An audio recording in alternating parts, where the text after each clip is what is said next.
The next roster update in MLB The Show 22 is right around the corner, dropping a day earlier this week, coming on Thursday instead of Friday. So now is the time to get your orders in, to be prepared to make millions of stubs come this next roster update. We have some solid buys out there.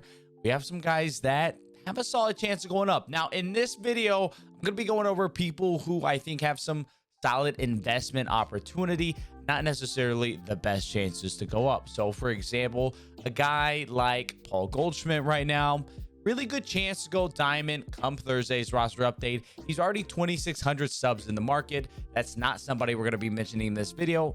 Not an opportunity to make stubs there with a diamond 85 at a quick sell of 3,000. Just don't really have that opportunity. So guys are going to make sure we have people we're talking about who have the opportunity to get upgraded and are at affordable price point at the time of recording this video. A little bit later on this week, we're gonna have my lock video, so to speak, where we're gonna go over some guys who have a really strong chance to get that upgraded. If you're wanting to put in some pre-orders on those players, if you don't know what the pre-orders are, I'll link that video up right here if you want to follow along with how you can do some pre-orders. And of course, if you watch through this video and all the prices are super inflated from where they were at the time of recording, a lot of people are going to watch the videos, go through, come in and buy some of these cards. So that frustrates you and you want to support the channel, help me as a full-time content creator, continue to do what I do.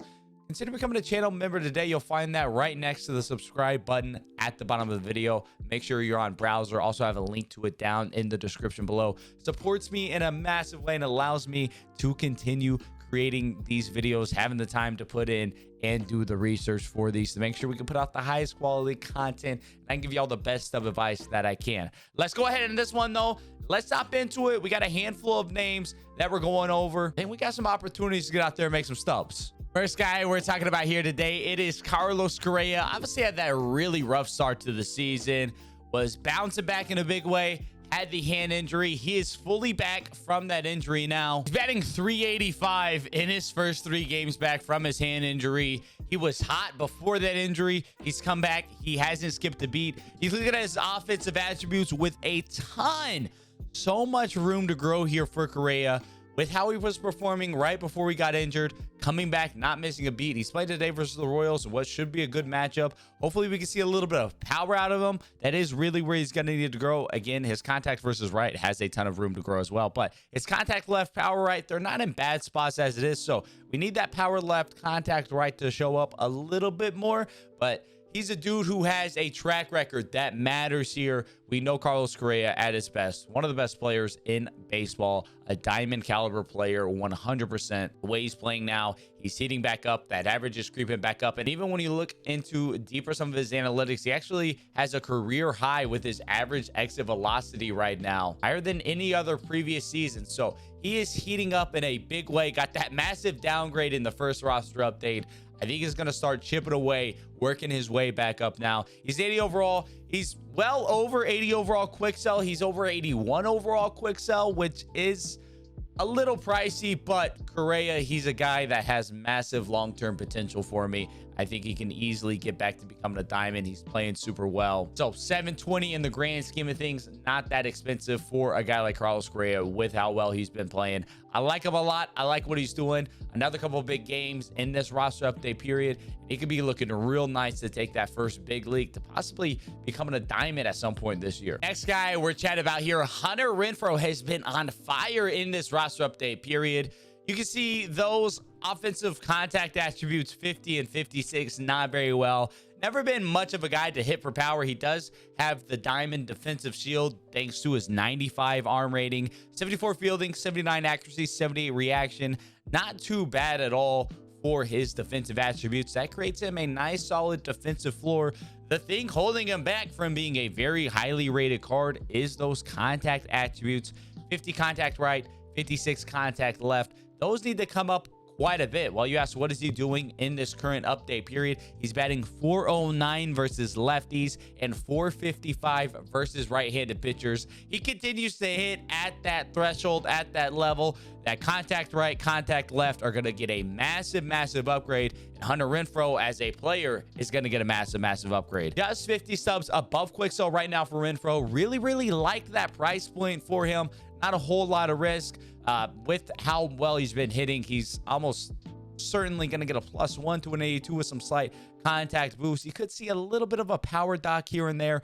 Power hadn't been incredible, especially versus lefties, but OPS still 1,000 versus lefties, just no home runs, and a 1,300 OPS versus righties. Could honestly even see that power versus right creep up a little bit along with this contact to both sides of the plate. Really hitting the ball really well in the last couple of weeks for Renfro. He's on fire right now. He continues that. The sky's the limit for a guy who has that diamond defensive rating overall on his card, just lacking this hitting attributes. He's showing off those hitting attributes right now. Keeping it in Milwaukee for this next one, a guy we've talked about quite a bit, Freddy Peralta. Again, got that downgrade last roster update. Absolutely dominated in his first start after the roster update versus the Braves. He has a really nice matchup versus the Washington Nationals today. We don't know how that start's going. That's being recorded before this start. You may be watching by the time he started. Hopefully he's not blown up versus the Nationals and really ruined his chances. But if he goes out and he does what he needs to do versus the Nationals, he should be in line for a really big upgrade. Freddy Peralta has turned it around after a bit of a slow start to the season. He's been an absolute fire. Showcase the type of pitcher he can be versus the Braves in his last start. You can see, where does he have the most room to grow? That's that walks per 9 attribute. So how's he doing walks per 9? Well, only 2 walks over his last 2 starts. I believe it's like 12 1/3 innings pitched, just 2 walks. He's limiting the walks. He continues to do that today versus Nationals. He's going to be in line for that walks per 9 bump. The rest of his per 9s are in really good spots as it is. Freddy could be getting a really big upgrade in this next roster update. Another guy who had a bit of a slow start to the season, Zack Wheeler. Started out as a diamond this year, already been brought down to an 82 overall, but Zack Wheeler, he's turning it around. He's starting to put together some really good starts. We know the type of player he can be. He has the track record of being a dominant pitcher in the league and being a very high-rated card in MLB The Show. Now, after his slow start, his last 2 starts, he's put together really strong outings. Just 1 walk and 16 strikeouts over his last 2 starts. Wheeler, shortened spring training, working through a couple things, starting to get settled in so far this season, getting his groove back. We know the type of pitcher he can be. If the last 2 starts are an indication of him returning to form from what he can be, then Zack Wheeler looks like a really good play for a roster update, possibly a slight bump in this current roster update, and then long-term, obviously diamond potential. We know that he can get back to that very easily. 935 right now on the sell now, just 35 stubs above quick sell value. So not much of a risk at all, essentially right there around that quick sell value for a guy like Wheeler, who again has that track record of being a really dominant starter for the Phillies and being a diamond in this game. Could easily get back to there.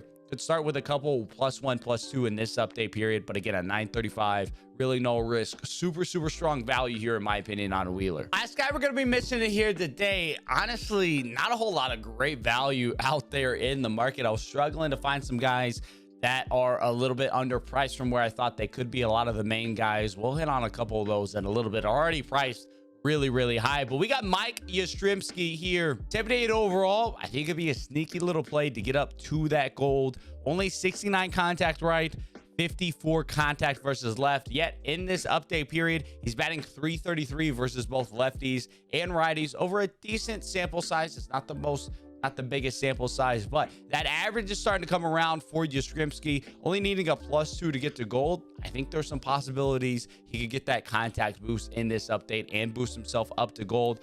Most importantly, though, when you look at the price, 167 stubs on the sell now. Very affordable is a guy like Mike Yastrzemski. That's really why I like him, is at that 167 price. Big fan of him there.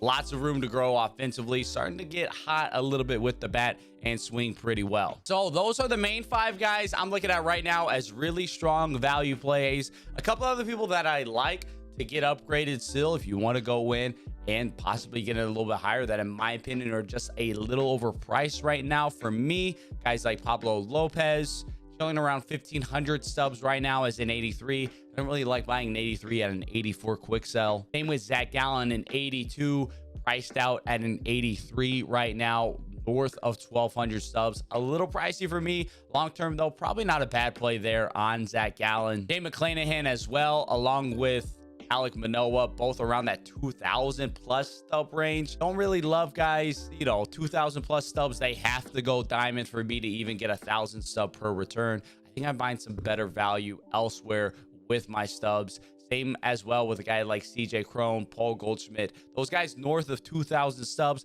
they're not bad if you want to have nice risk-free and really mitigate your risk because they have really strong chances to go up. But on the flip side of that, if a guy like Shane McClanahan, you buy a bunch at 2,200, he doesn't go to diamond, maybe he all of a sudden has a bad start, he's going to come back down to quick sell. So there is some risk involved with those. I really like to try to live around quick sell with my investments, get out early ahead of some of those guys. So if you're wondering why some of those guys weren't mentioned, that's why right there. If you have anybody that you think I overlooked, hit me down in the comment section below. Love chatting with y'all about roster updates. My favorite part of these videos, getting to go back and forth, chat with y'all about players down in the comment section. So hit me up. Let's have a chat about it. As always, though, you'll enjoy the video. Definitely be sure to leave a like and subscribe. Until next time, I'll catch y'all around.